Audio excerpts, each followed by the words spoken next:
Good evening, ladies and gentlemen. Liverpool have just won a football match 7-1.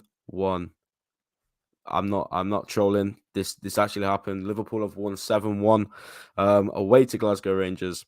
So yeah, we're gonna delve into it. I've got Paddy back on the show, mate. Listen, you've beat the curse because every time you've been on there so far, it's been an absolute shocker to talk about. But you're here. We've just scored 7 goals. How you doing, my friend? Oh, Paddy. Oh no. Austin, can you still hear me? I can hear you, yeah. Cool, you go, mate. How are you, mate, after watching that? Good, yeah, good podcast to start on anyway. 7-1. Can't complain. Exactly, mate. Coming in for the first time. Welcome to the team. I should have probably said that before introducing you, but I'm not sure what's happened to Paddy there. I'm sure we'll get him back. I'll Speechless. remove him for now until he's sorted himself out. And then we'll get into it. But yeah, guys, as always, this podcast is proudly sponsored by Sportening. The link is always down in the description of the podcast to get involved with our TAT group chat. It's going to be booming in there right now. Obviously, we've not had too much nice things to talk about this season, but I feel like from this game, there's a lot of little positives. And I can see Paddy moving. Is he back? I don't know what's going on. I'll just drop him a message quickly and tell him to leave and come back. But Austin, we always start by going through the lineups, mate. So as you can see, it's on the screen now, mate. When you saw this team, when it came out, what was your immediate thoughts? Was you confident with this? Is there anything you would have changed? Or, yeah, how did you feel, mate, going into the game? I thought it was brave, to be honest, going with both Harvey and Carvalho in the wide areas because, they're not naturally wide players. I thought they played more as 2 10s. So I was a bit not worried because I thought we'd be strong enough to beat Rangers, but it wasn't a strong team. Obviously, he left out Thiago and Salah, and obviously got pulled out late enough. But yeah, they did well, though. Everyone did well. Yeah, absolutely, mate. Is the connection all right for me? Because Paddy's just messaged saying that I'm laggy. Am I laggy for you? No, you're good. No, I'm good. Okay. Let me just reply to Paddy saying leave and join back. Yeah, so I'm the same, mate. I think is he sorted, guys? We're really sorry about this. We might have a couple of technical difficulties. He's left. He's going to come back. But yeah, no, I'm the same, mate. When I saw that lineup,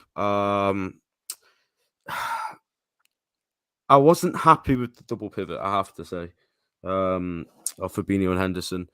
I obviously before the game starts, in hindsight, we score 6 goals in the second half. But when I see the lineup and I see Thiago on the bench, I'm thinking like this is a big game. If we win this, we need one more point to qualify. And obviously he saved Thiago, and in hindsight, it worked because we battered them, and Thiago is fresh already for Sunday against City. So happy with that. Obviously, amazing to see Canate get back in the starting lineup. Gomez at right back, we'll get onto him. Played a big part in one of the goals. And yeah, Elliot Carvalho. I was like, I love Elliot. I love Carvalho, boys. It's a big Champions League game, and they both did well in the end. So listen, we'll get on to individual performances, but I believe Paddy is back. How is it now, mate? I believe so. Yeah, I think we're all right. Hopefully. Cool. Is there a delay or? No, mate, it's just lagging completely. I don't know why. Oh. Cool. So, what did you think when you saw the lineup, mate? Was you confident? Is there anything you would have changed?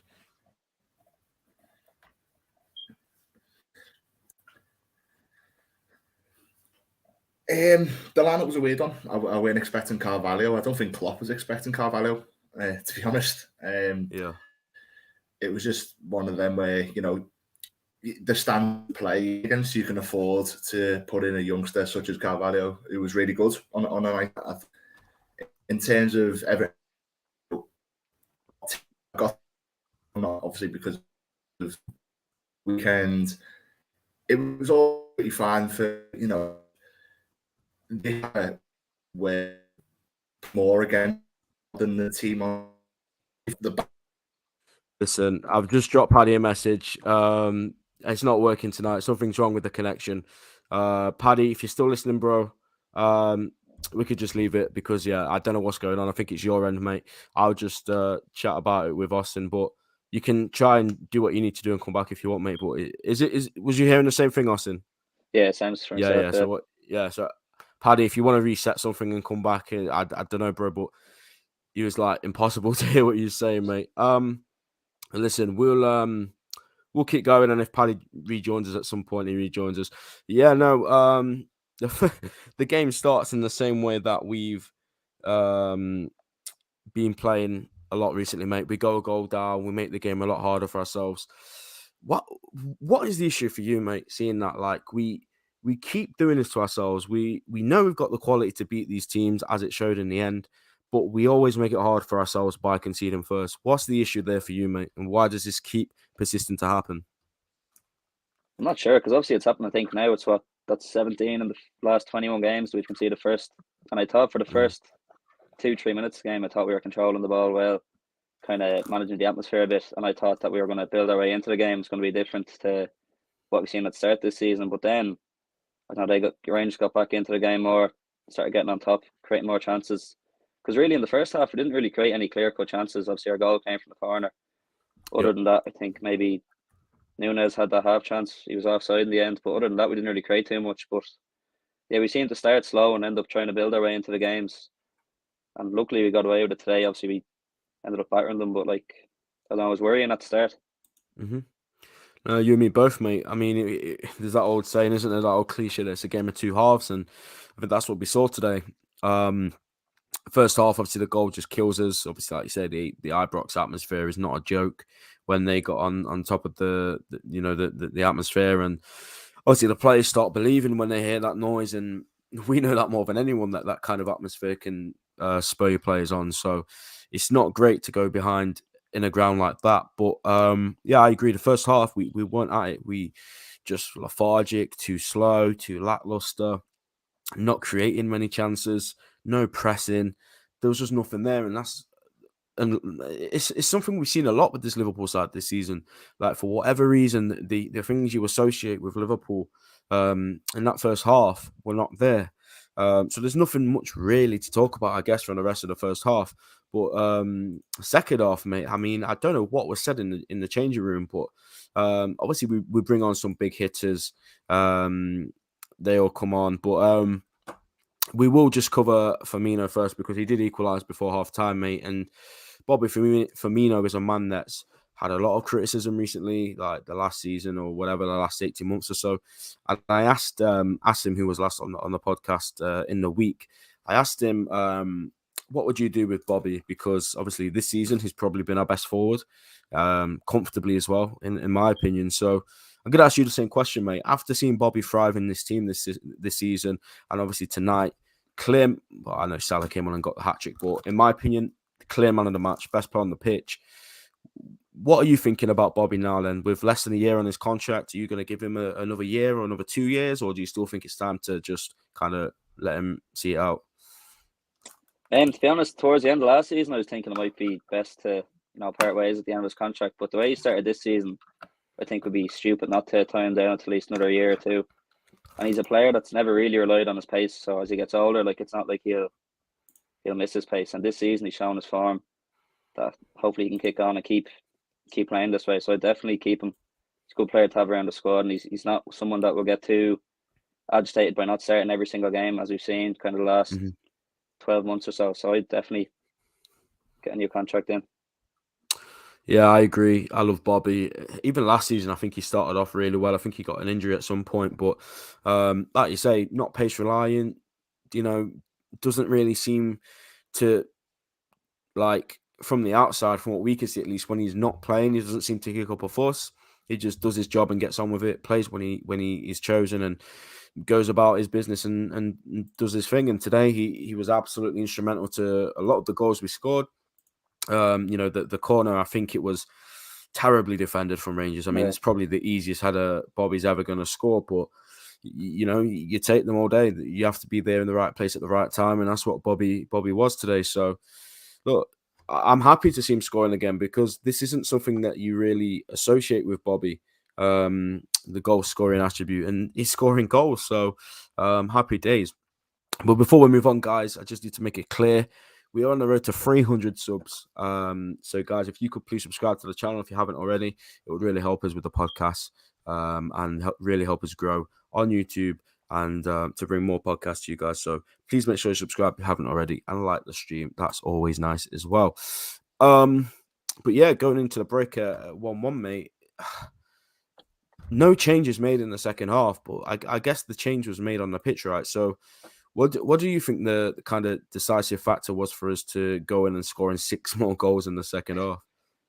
I think they're just a lot more decisive and trying to be more positive, because I think in the first half, anytime we did break through their lines, we kind of went back on ourselves again, which gave Rangers a chance to get in and set up their back four and their 2 lines of 4 and their 2, and much harder to break down again. But I felt in the second half, once we did break those lines, we were trying to get at them more while they were still open and create chances that way. Because first half, as I said, didn't create any chances in play. It was all set pieces, and second half that changed, just more decisive on the ball in the final third. Do you think they got absolutely battered at half time by the manager as well? Maybe that I had hope something so, to do. Yeah. Yeah, no, agreed. And look, the Bobby's goal, let's just touch on it as well, because there's a big factor involved in that goal, which I think needs to be spoken about, mate. Trent Alexander-Arnold was a man that has been under scrutiny for pretty much the majority of the season. Let's be honest, he's not been great. It's probably been his worst form in his Liverpool career. But today, Joe Gomez stepped in for him, and obviously that's because Trent's injured. It's not because he was dropped. Well, maybe Gomez might have come in for him today anyways, but the way he picked up that ball on the halfway line, mate, and drove forward with it, and then played that unbelievable pass to Firmino in the box. It's like Trent wasn't there, mate. Like that we didn't miss him. What I mean, and look, I'm not gonna sit here and say Gomez is gonna do that week in week out, but it's very encouraging, isn't it, to see Gomez go and get an assist like that?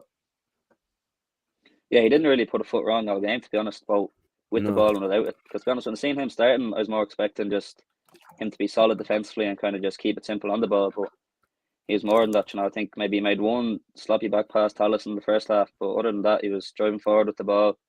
The ball he put in for Bobby's goal, and just in general in play on the ball, he was faultless, to be honest. Yeah, no, 100%, mate. And look, Gomez is a player I've criticised recently as well. I don't think he's been great when he's played this season, to be honest. And look, the criticism, I've always said, if a player deserves to be criticised, I'll be here to criticise them. I don't care who they are or what they've done. Like, people are always going about credit in the bank. I don't really care about that. If you're not playing up to standard, then you deserve it. But today, Gomez was really good at right back. And look, you've got to look at the opposition, and I get that it is Rangers, but it's a confidence booster for him to get a goal contribution, to defend pretty well throughout most of the game. I know there was that one moment where he gave the ball away and they almost had a chance. But yeah, like you say, for the most part, he was sound. Talking of confidence booster, mate, the third goal. Yeah, third goal. Losing count. So many goals today. Darwin Núñez pops up with another goal, mate. That's 2-2 for him now. And again, Bobby Firmino, who was spoken about loads already today. That flick, like, it was so nice. And then Darwin still got a lot to do to finish it. So for me, right, I've stuck by Darwin Núñez because even when he's not been scoring, even when he's had these stupid fail comps made about him, and all rival fans are coming for him, calling him a flop and all of this, I've actually still seen a player in there. And this isn't just from his time here. When he was at Benfica and he played against us last season, that's pretty much the first I'd seen of him properly. And ever since then, I've just really liked him, even before we were linked with him. I remember putting a WhatsApp group chat, and I went back to the message today, actually, because all my mates were calling him crap again before he scored. And when he scored, I was like, I did try and tell you about this guy. But I've just seen the players in there. And when you come into a new country, when you come into a new team, a new system, it's going to take a while to adapt. And obviously, for the last 2 games, and he scored against City in the Community Shield, and obviously, the red card did not do anything for him.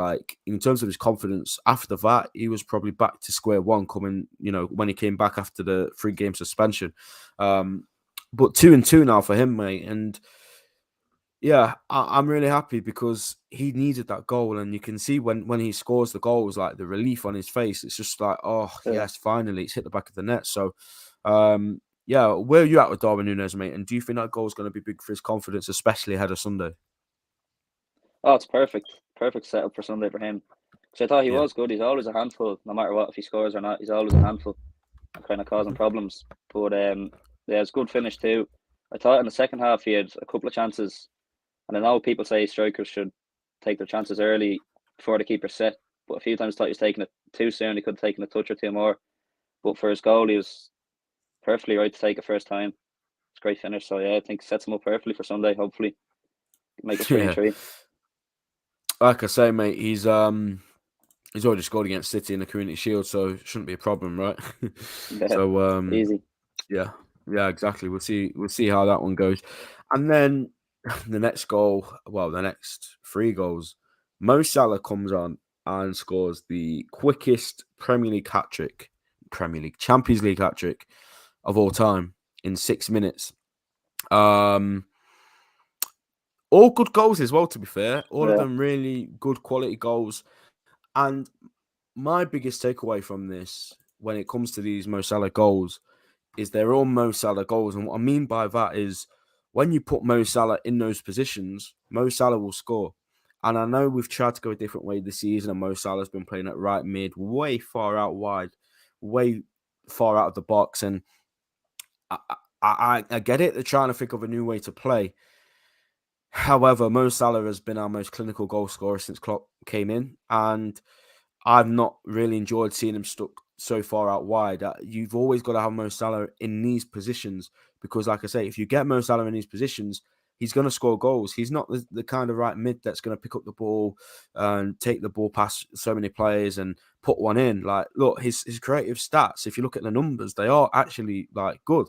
But in terms of impacting our team and impacting the scoreline, he's much more efficient if you put him in front of goal. And tonight he came on, he played in his actual position. He scores a hat trick in 6 minutes. And the Ajax game a bit earlier on in the season, I was at that game on that night, and again he was in that same position and he scored. It's for me, it's when he's not been playing in his position, he's not been scoring. And a lot of people have been going heavy with the Mo Salah criticism, and I'm not disputing the fact he could have performed better in some games, 100%. But you've also got to consider when he's not playing in his natural position, like that's obviously going to influence whether he scores goals or not. Like seeing him there tonight, scoring the hat trick, for me, it's just given me the confidence that I needed to know, like, okay, Mo Salah is still there. Like he's not gone anywhere. We just need to get him in the right position. So, yeah, what are your thoughts on Mo Salah and the hat trick, mate? And do you agree? Like, do you think that he needs to be back in his normal position, or do you like? What's your thoughts on it? yeah, 100% agree with what you said there. To be fair, Yeah, he's a player that we need to keep in and around the 18-yard box. That's where he's always been at his best. As you said, like he's not a winger that's going to take on players, beat 3 or 4 and get a cross in. Like he is a goal scorer. All the 3 goals were like Salah's goals of old, really.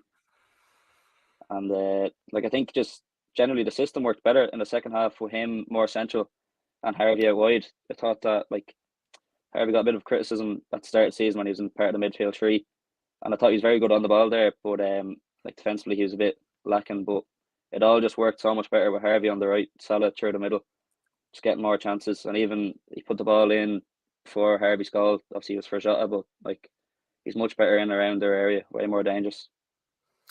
yeah, 100%. And hopefully that's what we'll see on the Sunday. It's Sunday, isn't it? We play City. It's got to be, Sunday, yeah.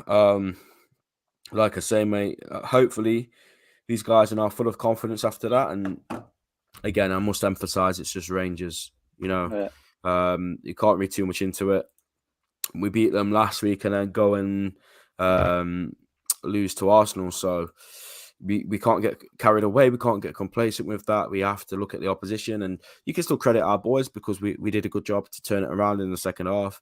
But look, we still got to think, okay, City is just a completely different kettle of fish, and we're going to have to be, and it might sound crazy, but even better than that to get anything from that game on Sunday. But yeah, man of the match, mate. Go on, hit me. Who was your man of the match?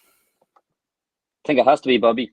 I think it's a Mm-hmm. toss up between him and Elliott. It's probably easy to go with Salah because he came on, got his hat trick. But I think throughout the whole game, Bobby and Harvey, if it wasn't for the two of them, don't know what would have happened. But yeah, I'm gonna go Bobby myself. I agree. Bobby Firmino for me, man of the match. Like I said before we started, I'm glad to see that they gave it to him because, you know, like you mentioned, Salah comes on, he gets his hat trick. Usually that gets you the man of the match. But it was good to see how they recognise Bobby's performance, like his integral part for a lot of the goals and just the way we ticked in that second half, especially. Elliott as well, big shout out to him. I agree. One of the best players on the pitch. And him getting his first ever Champions League goal was a nice moment as well. You saw how much it meant to him when they were checking the goal, crossing his fingers with Mo Salah. And you can see how happy Salah was as well. Because, you know, just seeing a young boy like that score his first ever Champions League goal. And obviously everything Harvey's been through as well in his career so far. It was just a nice moment. And I'm sure it'll be the first of many Champions League goals for Harvey Elliott. Anything else you wanted to touch on, mate, this game before we start looking on to Sunday? I have to keep it short and sweet, guys, because I have a flight tomorrow at 5 a.m. Well, I have to leave at 5 a.m. But yeah, anything you wanted to address, mate, in that game? I think we've hit on everything really for the game tonight. It's just Sunday will be a completely different test now.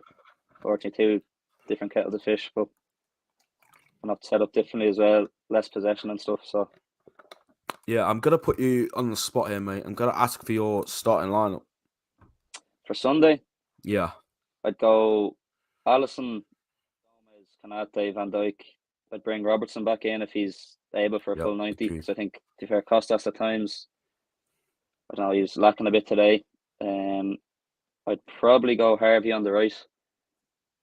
Thiago, Hendo, Jota on the left, and then Bobby behind Mo. Cool. Nice one. I like. You know what? I'm not against that, but I would probably go Ali. The robber shout 100%. I don't necessarily think for Tsimikas has been great. I think he got the assist from the corner, but like he got beat quite a lot today, to be fair, especially in the first half. So I would bring Robbo back in. Virgil, Kanate, Gomez. Yeah, I agree. I'd go Hendo and Thiago. Fabinho, he's miles off it, but no one calls him out. It's always Henderson that gets it. You know what I mean? So, yeah, I'd go Hendo, Thiago. Left mid, Diogo. Yeah, I mean, we don't have anyone else. Luis Diaz is a big blow. I can't even explain how much of a blow that is. But Jota on the left. Nah, this is tricky because I can't be a hypocrite now and say Salah right mid. Oh, this is tough. Yeah, maybe Harvey right mid then. And then Firmino and Salah. But the only other alternative to that is that we go 4-3-3. And then we just go with the back four we said.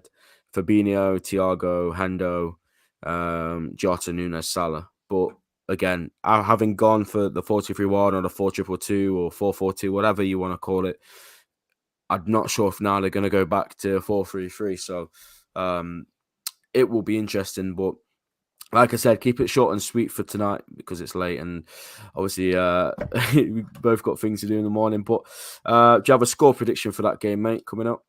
Sunday? Yeah. Jesus. 3-2 Liverpool. Wow. You know what? Yeah, listen, I said it yesterday or the day before. We might surprise a few people on Sunday. You know, we've got this underdog thing now where everyone just seems to be writing us off, and rightfully so. We should have no right to go up against City at the minute and get anything. And even our own fans have been very like depleted at the minute, and yeah, almost throwing in the towel already. But I agree. Maybe not 3-2. I'll go 2-1. Look, City could batter us, okay? We are fully aware City, Haaland could get 3 goals and you wouldn't be surprised. But it is at Anfield, if that means anything. It is a must-win game for us. we need to kind of make a statement to the rest of the league saying, okay, we're in a bit of bad form, but we're still here and we can still mix it up with the best teams in the world. So that's what I'm hoping for. 2-1 win. Darwin's going to score again. And Salah, why not? That's my prediction. But guys, thank you for watching and listening. Sorry about the start. It was a bit all over the place and technical issues. But Oisin, welcome to the team, mate. It's been a pleasure to have you on. And we'll definitely get you back on the pod really, really soon. Guys, smash the like button. Get involved in the Sportening group chat. Link in the description. Subscribe, like, follow, whatever you need to do, whether you're on Spotify, YouTube, whatever. And we'll see you in the next podcast. Hopefully after we beat Manchester City. So take care and we'll see you then.